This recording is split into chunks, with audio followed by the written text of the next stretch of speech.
Bom dia, boa tarde, boa noite. Meu nome é Kalel e esse é o nosso quadro de leitura bíblica de capa a capa. 365 dias para que a gente possa concluir toda a leitura sagrada das Escrituras. Hoje é o nosso dia 82, nós vamos ler o capítulo de Juízes do 20 ao 21. Pegue sua água, seu café, o seu chá, sente-se aqui comigo e vamos para a leitura de hoje. Capítulo 20 de Juízes. Planos para castigar os moradores de Gibeá. Por causa disso, todo o povo de Israel, desde Dan, no norte, até Berseba, no sul, e Gileade, no leste, se reuniu em Mispa. Eles se reuniram na presença de Deus, o Senhor, como se fossem uma só pessoa. Os chefes de todas as tribos de Israel estavam presentes nessa reunião do povo de Deus. Havia 400.000 homens a pé, treinados para a guerra, e o povo de Benjamim soube que todos os israelitas haviam subido até Mispa e que eles queriam saber como aquele crime havia sido cometido. Só retornando aqui, é o crime que a gente acabou de ver no dia anterior a respeito justamente do estupro da mulher daquele levita e como ele esquartejou o corpo dela, mandando para cada um dos cantos de Israel, porque queria sinalizar que haviam pessoas tão transgressoras ou tão pecadoras quanto aquele povo que a gente conheceu lá em Gênesis, que era de fato Sodoma e Gomorra. Nesse sentido, a gente vai ver como que se desenrolou essa história aqui no dia de hoje. Versículo 4. Então um levita, marido da mulher assassinada, explicou: Cheguei com a minha concubina Gibeá no território da tribo de Benjamim para passar a noite. Os homens de Gibeá vieram de noite e cercaram a casa. Eles queriam me matar. Em vez disso, abusaram da minha concubina e ela morreu. Então eu peguei o corpo dela, cortei em pedaços e mandei um pedaço para cada uma das 12 tribos de Israel. Aquela gente cometeu um crime horrível no meio do nosso povo. Todos vocês que estão aqui são israelitas, vamos resolver agora o que se deve fazer. Todo o povo de Israel se levantou ao mesmo tempo e disse: Nenhum de nós, nem os que moram em casas, nem os que moram em barracas, voltará para casa. Vamos escolher alguns homens para atacar Gibeá. A 10ª parte dos homens de Israel vai arranjar comida para os que vão lutar. Os outros vão castigar os moradores de Gibeá pelo crime horrível que cometeram em Israel. Então todo o povo de Israel se uniu como se fosse uma só pessoa para atacar a cidade de Gibeá. As tribos israelitas mandaram que os mensageiros fossem para toda a tribo de Benjamim, etc. Que crime horrível que vocês cometeram. Exigimos que vocês nos entreguem agora a esses homens imorais para que nós os matemos. Assim tiraremos esse mal do meio do povo de Israel. Mas o povo de Benjamim não deu atenção aos outros israelitas. Eles saíram de todas as suas cidades e foram para Gibeá, a fim de lutar contra o restante do povo de Israel. Naquele dia, eles convocaram às suas cidades 26.000 soldados. Depois, os moradores de Gibeá reuniram mais 700 homens especialmente escolhidos, que eram canhotos. Qualquer um deles poderia atirar com funda uma pedra num fio de cabelo sem nunca errar. E os outros israelitas que iam lutar contra a tribo de Benjamim reuniram 400.000 soldados treinados. A guerra contra a tribo de Benjamim. Os israelitas foram ao lugar de adoração em Betel e ali perguntaram a Deus: Qual das nossas tribos atacará primeiro a tribo de Benjamim? E o Senhor respondeu: A tribo de Judá. Na manhã seguinte, os israelitas subiram e acamparam perto da cidade de Gibeá, saíram para combater com a tribo de Benjamim e puseram os soldados em posição de ataque, de frente para a cidade. Então o exército de Benjamim saiu da cidade e antes de terminar o dia, eles mataram 22.000 soldados israelitas. Aí o povo de Israel foi para o lugar de adoração na presença do Senhor, chorou até a tarde e eles perguntaram ao Senhor: Devemos ir e combater outra vez os nossos irmãos da tribo de Benjamim? E o Senhor respondeu: Sim.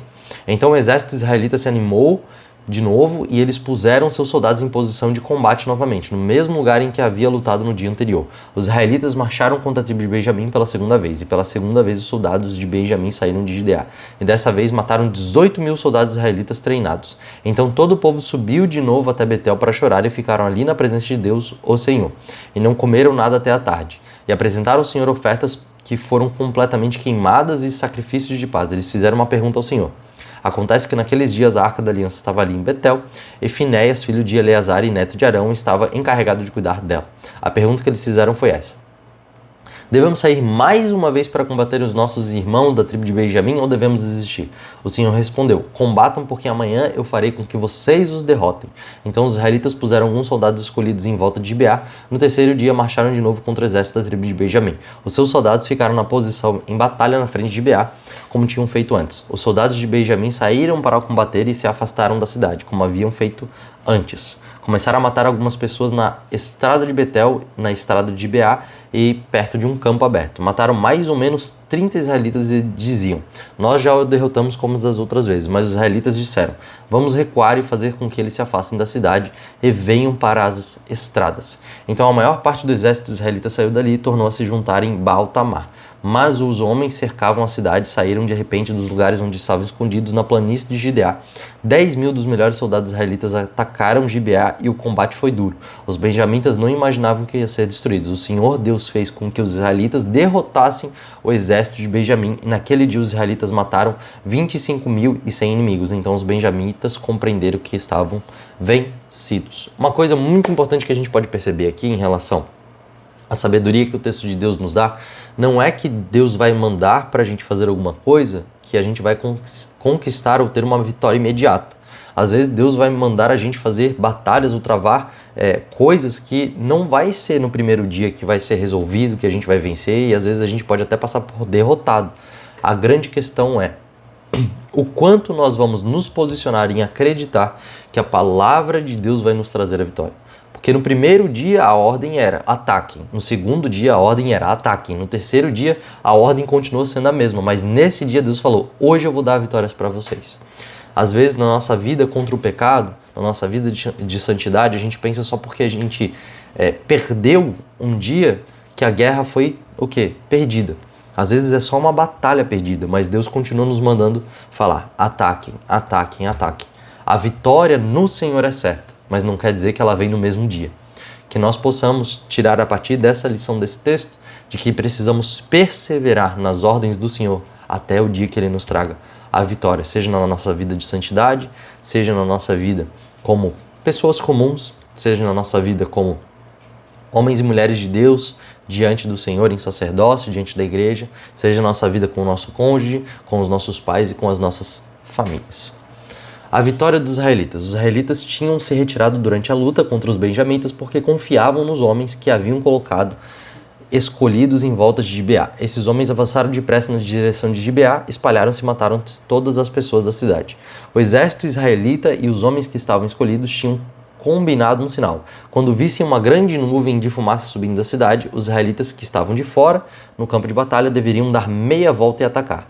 Até aquele momento, os benjamitas haviam matado uns 30 israelitas e diziam: sim, já o derrotamos como das outras vezes. Então o sinal apareceu, uma nuvem de fumaça começou a subir da cidade. Os benjamitas olharam para trás e ficaram muito espantados quando viram a cidade inteira pegando fogo.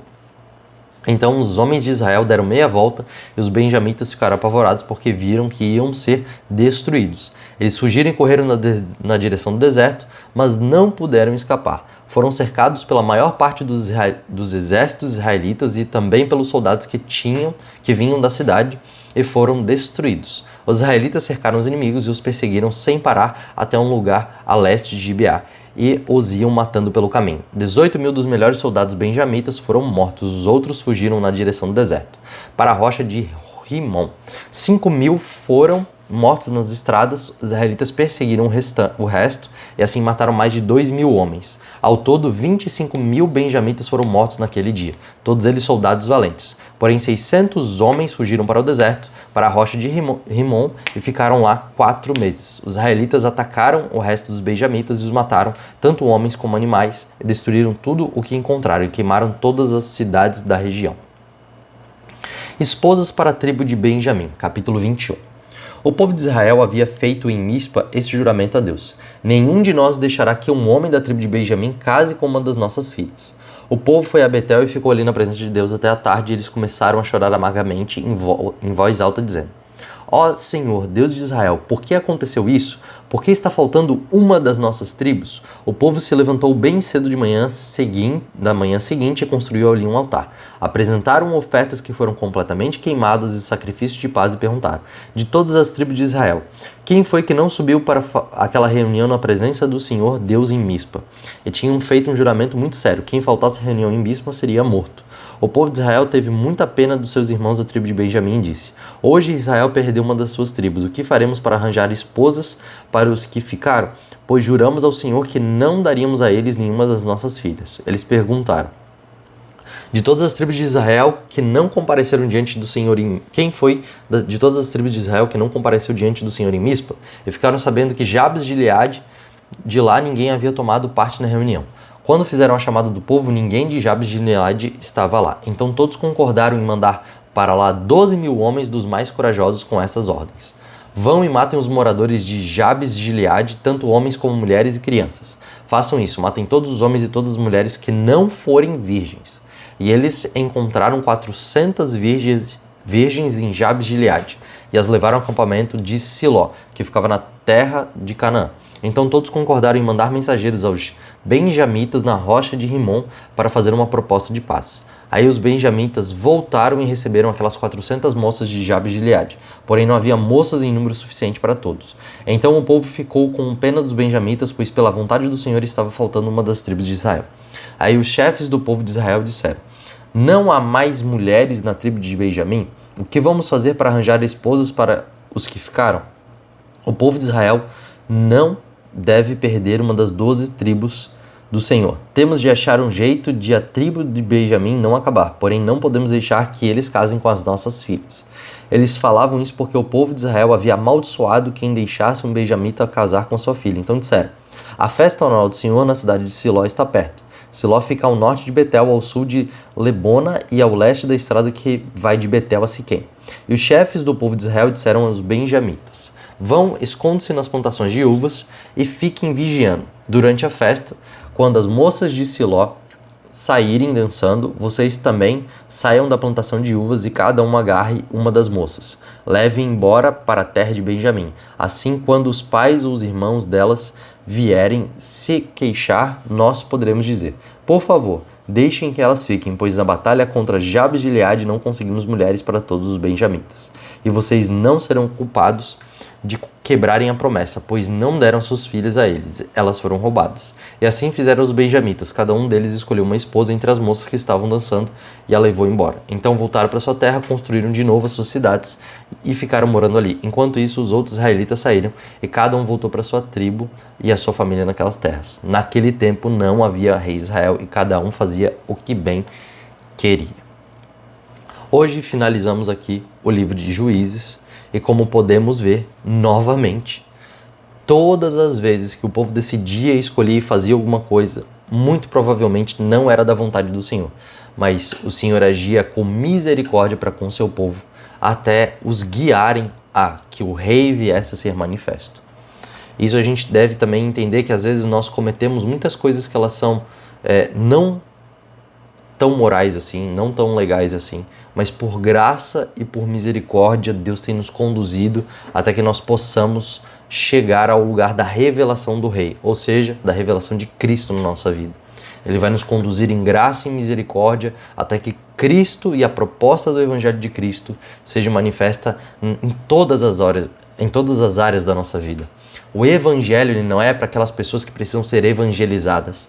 O Evangelho é para aquelas pessoas que precisam ser salvas. E todos os dias nós necessitamos de salvação. Todos os dias nós necessitamos de redenção do Evangelho em cada uma das áreas da nossa vida. E quanto mais o Rei se manifestar, ou seja, quanto mais a presença, a glória e a revelação de Cristo existir na nossa vida, mais todas as áreas da nossa vida serão tocadas pela revelação do Evangelho e redimidas por Ele. Que a paz do Senhor esteja com você, meu irmão. Te encontro aqui amanhã e que Deus te abençoe. Até mais.